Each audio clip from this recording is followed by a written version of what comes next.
People talk about, oh, I don't want to put money in this and that, it might lose. What they're saying is, I don't want to put money in the S&P 500, it might temporarily drop.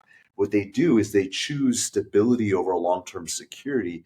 And by trying to avoid temporary declines, they almost guarantee long-term loss because inflation gradually erodes their purchasing power. That's true loss. It doesn't come back. We rarely see prolonged times of deflationary periods. Money, it doesn't matter what unit of currency, almost all units of currency gradually loses value over time due to inflation and other factors. So it's about protecting our income, our purchasing power. That has to be the focus, whether it's in our investments or, as you said, even as in our careers.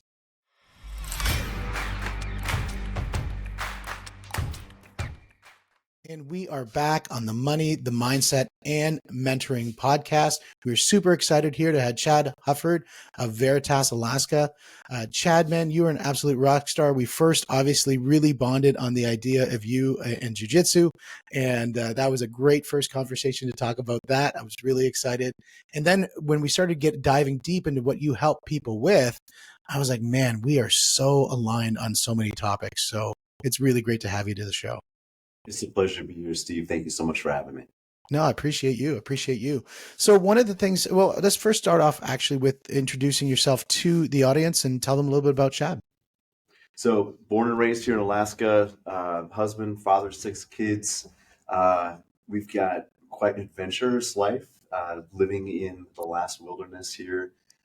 Started Veritas Wealth Management about 17, 18 years ago at the very beginning of the global financial meltdown. I'm sure everybody can remember that.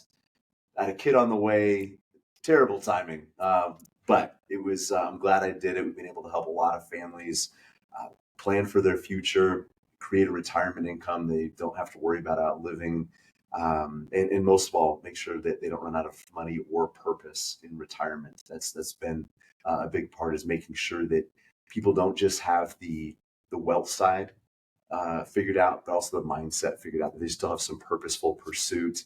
And so it's really been, it's more wealth coaching than anything else. Yes, we do the financial planning. Yes, we do the investment management, but it's about coaching the mindset. It's about coaching behavior, building healthy habits. Because as you know, whether it's jujitsu, whether it's physical health, whether it's running a business, it's, executing those things every single day doesn't happen overnight, and changing the behavior from the inside out.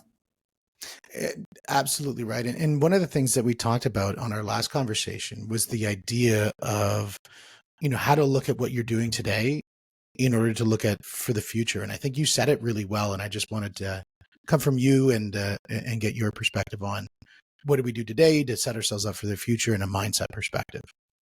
Well, we talk about the idea of having a financial blueprint, something that helps clarify and identify long-term goals, but then reverse engineers those goals into the moment. Because we often lack is a connection between how do our current actions impact our future self? Again, whether that's our health, whether that's financial. So from a financial standpoint, we help people create a financial blueprint that connects their current actions to their future goals, who they say they want to become, where they want to be in the future. Yeah, and I think when you talked about that, you first of all started talking about setting targets and the idea of, should I be setting my target around money? Like, what should I be setting my target around? Well, it's both. So we first ask people to identify what is important in their life, like what is meaningful. What do they want their life to feel like when they walk through their front door the day after they retire? Who's in the house? Where's the house? Like what's the ambiance, the atmosphere? What are the things that they want in their life that they aren't doing right now? What are the things that they have to do right now that they don't want to be doing? So it's designing their life, but then attaching specific financial goals to that, because money never tells you enough. And we want to have finite, specific, measurable goals, because for people like you and I, the people we talk with that are more ambitious, more goal focused, sometimes they need a regulator, not just something to motivate them and get them moving forward, but something that says, okay, we don't have to do more.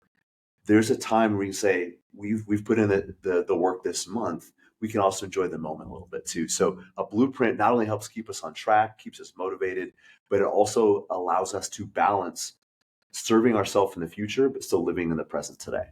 I love it. I love it. And I think, one of the things you're really honing in on is that don't make money the target. Make the target the target. And the target, what you were saying, as you said, I love that idea of sort of thinking about you're walking in the front door, you've just retired or whatever it is that moment. When you said specifically, who's around you? Where are you? What does that look like? And I think that as a starting point for people setting targets, I think that's very powerful because it takes the money out of it. Because I think, one of the things we kind of chatted about a little bit was that money's sort of, I'm not going to say money's meaningless, but money has an ever-changing value. And so talk a little bit about that. Before we do, I just want to step back real quick. Sorry, Steve, but we've already used the idea of money, the financial blueprint. But think about like building a house. You're not excited about the tools. You're not excited about the plywood and the hammer and the nails and the siding. I mean, maybe some people are, I don't know. But most of us, we're excited about the home. We're excited about what the tools and materials build. Wealth is the tool. Your investments, those are the materials. So wealth and money, those are the tools that we use to build our financial house. What we get excited about should be not the tools, but what the tools create: independence, freedom, dignity, flexibility. That's what we're building towards. The tool is just the means to get there. I absolutely love that. And one of the sayings that I say quite often is to the idea, because I think there's a lot of people who look at money with a very negative context and they, oh, I don't need too much, or, money doesn't buy happiness, or any of these things that they think about. And the idea is to repurposing the idea around money as a tool. And so the idea is to make money matter, you have to make money matter. And so to make money matter, you're saying it's a tool to focus, to build you what matters. Yes. And I think that is extremely powerful words. And it's no wonder that people have sometimes a negative connotation with money, because a lot of times growing up, the only time you heard about money was when there wasn't enough, or when somebody was fighting about it, when mom and dad were arguing, or when the bills couldn't be paid. So a lot of times money is only present under negative circumstances. And then today we have this culture too, that there's a tendency for some people to think that there's a fixed pie, where if you have a big piece of pie, then you must have stolen that from somebody else's piece, which simply is not true. Mm-hmm. But that is, I think, pervasive in our culture. That there's something wrong with being wealthy. Now, there is something wrong with being selfish. There's something wrong with being manipulative with your money. So because money is a tool, it is amoral. It is not good nor bad. Just like a scalpel is not good or bad. A surgeon can use it to save a life. A maniac can use it to take a life. So we can be abusive with money, but we have to look at money as is simply the object. It's how we use it, who we are as a person, and how we behave, our attitudes towards it. That's the difference maker.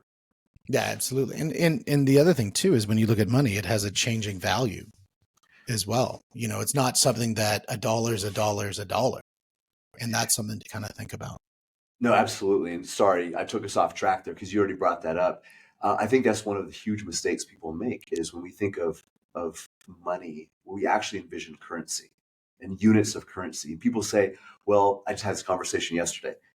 I want to be conservative. I want to conserve my units of currency, is simply what this person was saying. And I said, well, what we need to do is conserve your long-term income, the purchasing power of your money, the purchasing power of your currency, the units of currency that float through the day-to-day values, not super important. It's the amount of purchasing power that somebody has for the rest of their life, starting at the day that they retire, or if you want to look at the work optional lifestyle, the day that they achieve financial independence. How much purchasing power can their investments produce over their lifetime?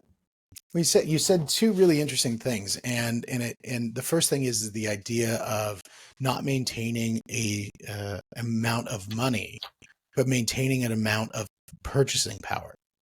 And that's really interesting when you look at tax planning or anything around that. In Canada, we have these things called RRSPs, which is something that allows you to save for the future. But then when you pull it out, you're paying tomorrow's tax on it.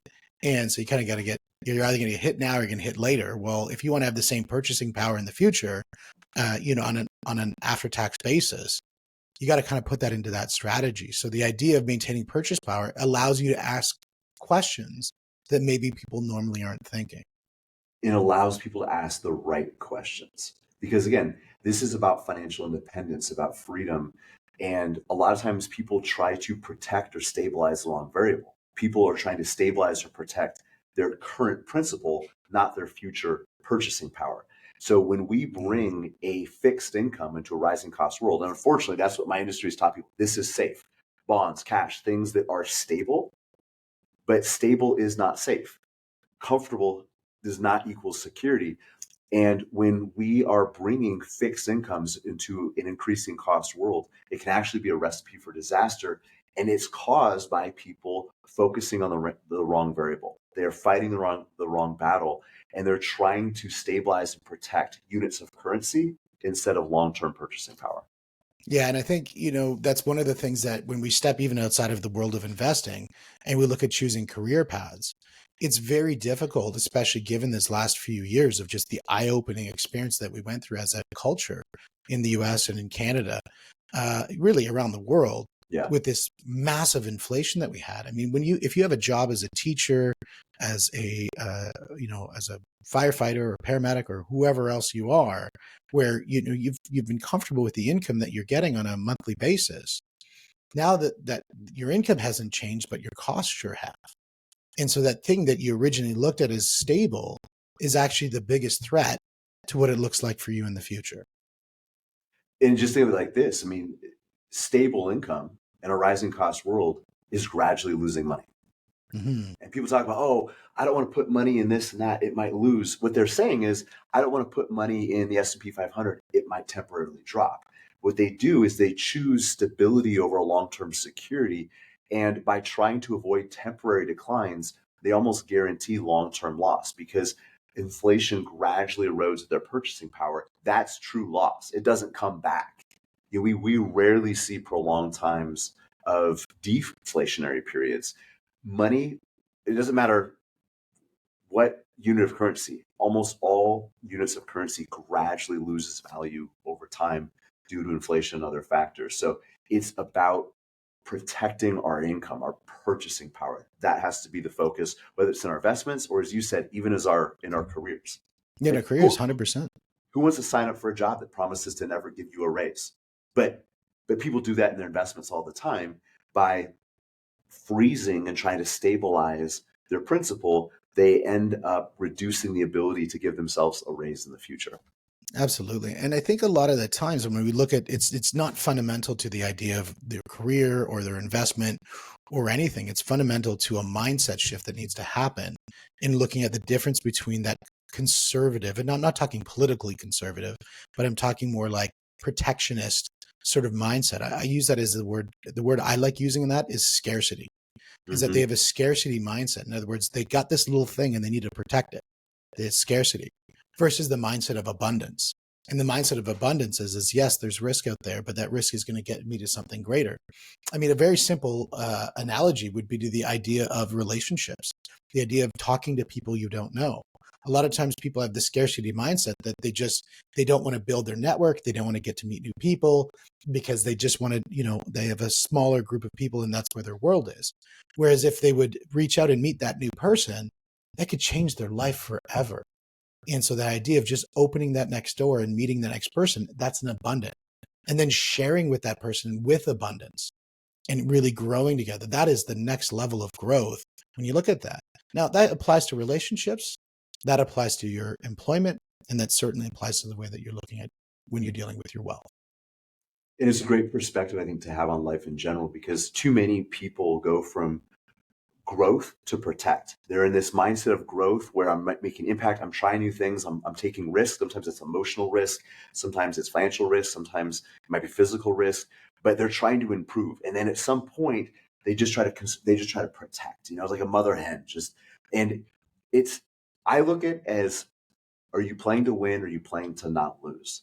And Hmm. you and I have both rolled with people on the mat where they they're playing to not lose. They're not trying to win a match. They're just trying to not lose it. And it's a completely different thing. It's not semantics. Somebody who is playing to not lose is coming from a place of scarcity, not abundance. Absolutely could not agree more.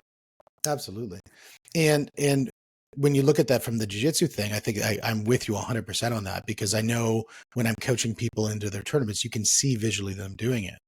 Now, the other thing that you brought up, which was interesting, is that you went to abundance when you talk about having 6 kids. Like, that is abundance, man.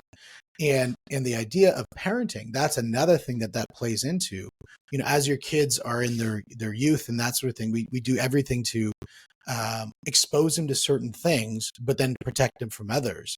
But as they develop that ability to reason and make choices, the more things that we can actually expose them to, the better off they're going to be later in life. And in exposing them to, in the perspective of allowing them to make decisions.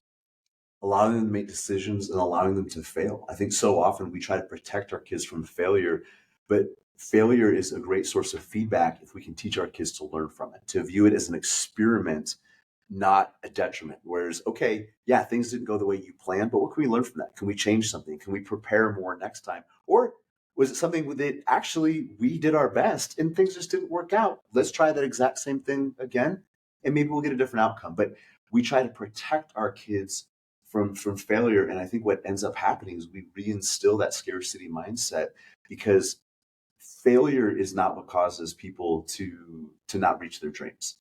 It's doubt, it's fear. It's the fear of failure that I think is much more damaging than the failure itself. Totally agree. I mean, if you think again, if we think about those children, when a child is born, think about the risk they put themselves into. They've came out of this really comfortable spot. Now they're out and they have to breathe every day. Just breathing that's a risk right there. Then the next risk is then they're going to start crawling. Huge risk. They lie on their back. They're pretty darn comfortable. They get carried everywhere. But for some reason, they're like, I'm going to stop being carried everywhere. And now I'm going to start doing that. I'm going to eat. I might choke on something. I'm not going to walk. So we look at kids' risk tolerance for the first 4 years of their life is massive. And we don't give them enough credit for the idea of the amount of risk they take. Because then what happens is the rest of our lives, we're programmed, don't do that. The stove's hot. Don't do this. Don't go outside. There's and we start putting up all these don'ts, and the don'ts start deprogramming them from that risk tolerance of a heightened risk tolerance of a child to a very sort of scarcity mindset of, I gotta watch what I'm doing on a daily basis. And I'm not saying operate it without intent or operate in reckless abandon, but I'm saying that our risk tolerance could be so much greater than maybe what we give, to the world. Well, and I think in that process, we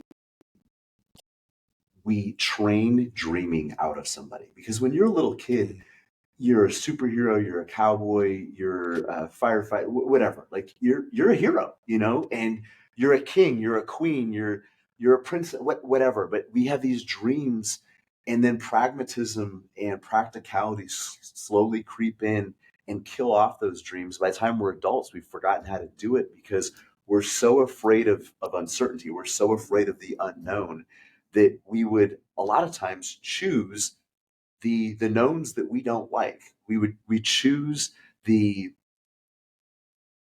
evil we do know rather than stepping out into the good that we don't. And I think a lot of that stems from that inability to tolerate ambiguity. And you're right. Early in life, we don't have that. No child is like, I'm trying to walk. I just fell down 7 or 8 times. Dad, I'm not going to do this anymore. I'm done. Everything to them is a risk, and they keep falling, but they don't know any different because nobody has trained them that you're supposed to be afraid of falling. Nobody has trained them that you're supposed to be afraid of skinning your knee or something. Kids don't care. My kids have cuts and scrapes in their blood all the time. They don't know. They don't know. Exactly. I wonder, and again, I'm not any bit of a psychologist or anything around this, but I wonder if the idea is that, because I think a lot of the times when somebody is coached or conditioned to avoid something that's going to help somebody grow with a chance of risk, they're doing it out of love, but they're also doing it in a position of pain and hurt. And so they're projecting through the idea of love and care the hurt that happened to them. And I wonder if the reason why we allow kids to crawl and we allow kids to do all of those things is because we actually forget that time period in our life. So we actually have an inability to be able to project the hurt of that time that we fell 50 times as a child. So we can't kind of relate to it. We just assume that that's something that they need to do. So that ability to project the hurt that happened then is just not built into our DNA. But the things that we remember, we do project. Mm-hmm. And I think some of it too is, I hate to say it, but I think it's selfishness on the parents' part. It's really hard to see a kid hurting. It's hard to see a kid fail. It's hard to see a kid get up and give a speech and stumble through it. And you're like, you feel embarrassment for that kid. But I think as a parent, you need to be willing. We need to be to watch our kids go through pain, to watch them suffer, to watch them fail. And I think sometimes we protect them. And if we're really honest, it's not protecting them for their sake, it's protecting them for our sake, because we don't want to go through the discomfort of watching our kids suffer. I agree with you 100%. That again it is almost, I wouldn't say a selfish thing, but it's something that we have to identify that it's not for them. Fair enough. Fair enough. As people who have children, I know I have 3, you have 6. When you had 6, let's just talk about that. I mean, I came from a family of 6, and when did you just say, like, let's go? That's a very, in our area where I live, it would be considered very uncommon to have 6. Was that something that was a planned idea, or was that something just like, let's go? It wasn't planned. It was something, I think both of us came from fairly large families, so it was something that we were open to. There's a weird sense of completeness that happened when we had 3. Like when our third child was born, I felt like we're a pretty well-rounded family, but then God had other plans for us, and we had a fourth fairly soon after. He was actually diagnosed with a terminal chromosomal condition. They said that he probably wouldn't survive pregnancy. He's not going to make it to his first birthday. We just celebrated his 10th birthday. Man. So sorry, getting a little emotional, but so like I there's a sense even after that, like, oh my goodness, God gave us one more, and like he beat all these odds, all these obstacles. And then there was a gap, and we actually had several years where nothing happened. We looked at potentially adopting and things like that, and then 2 more showed up. So man plans his ways, God directs his steps. We've got 6 now. I think that's probably it, but who knows? We were in Hawaii just a few weeks ago, and one of our kids was like, we need to adopt a little brother or sister. And like, it just kind of came out of nowhere. We're just sitting there on the beach. Yeah, you almost have your own little hockey team now going. So you maybe need 1 or 2 more, and you can hit the football team. Yeah. At least have some substitutes, so everybody doesn't stay on the ice all the time. That's right. Exactly. And now with the idea of, we talked a little bit about setting goals. We talked to you, and the goals being around the why, not around the tool, which the tool is money. I think knowing where the tool needs to sit, I think, is important, like how to use the tool and the functional awareness of what the tool needs to be, but really understanding what is that building. And I think that is really critical. Then looking at the next thing is saying that, well, that tool, we think it's a hammer, and it always will be a hammer, it's an ever shrinking hammer. Mm-hmm. And, there's many more nails that are going to keep on popping up. And so how do we make that, give us the same stability of being able to build while it's a radically changing environment? It's not a stable situation. And then the last thing that we look at is we say, okay, as the individual, we have to analyze ourselves today and say, in the moment we are right now, while we might feel that we are comfortable, we have to become comfortable with not being comfortable so we can attain what we need to get to in the future.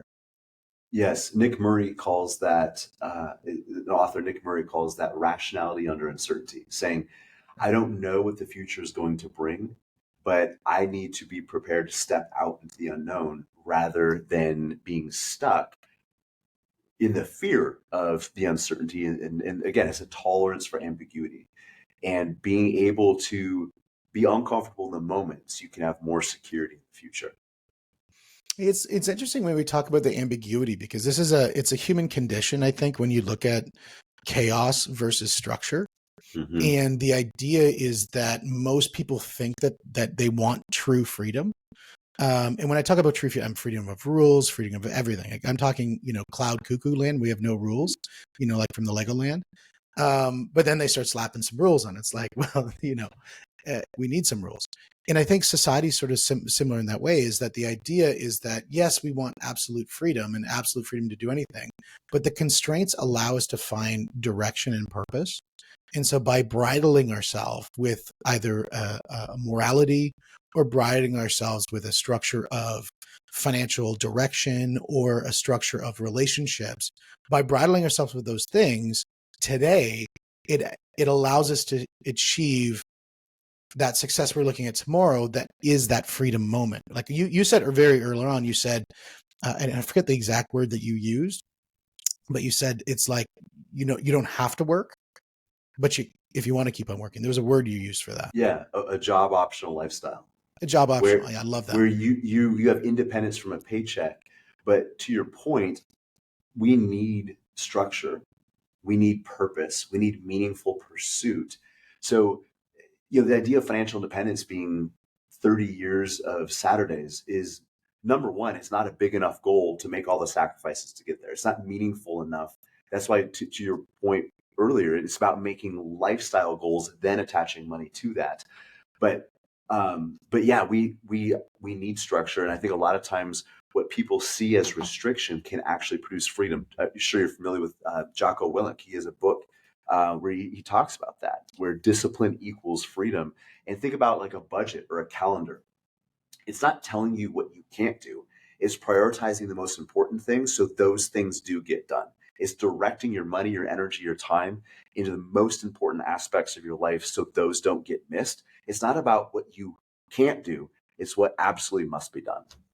Yeah. Yeah. And I agree 100% with that. And yes, Jocko Willink, beast. I love him. Also fellow jiu-jitsu player. So he's definitely on the list. Definitely on the list. Well, I actually met him a couple years ago, and like he's just like this large. Even his hands, he's got these huge hands, and everything about him is like, man, he's his presence. But yeah, he embodies that, and whether it's working out, whether it's eating healthy, you're adding constraints onto today. You're making a little sacrifice today, but you're producing freedom in the future. Because yeah, working out is hard, but so is being obese, so is having joints that don't work. So we have to be willing to take some temporary pain, some temporary uncertainty to provide more freedom and abundance in the future. I totally agree with that. Now, when people are looking at doing that, and they're saying, okay, whether it's chatting with you about, the fitness space, because I know you could talk about that for days, and health and that sort of thing. But when they're talking about their setting up a financial plan and saying that the financial plan isn't just numbers, knowing that it has to be baselined with numbers, as we talked about, bridling it with process. How do they get a hold of you? Like, what is the next steps? What would they do with you? What would the next step look like if they wanted to talk with you? So people can reach out, veritasalaska.com, and we have people all over the United States that we work with.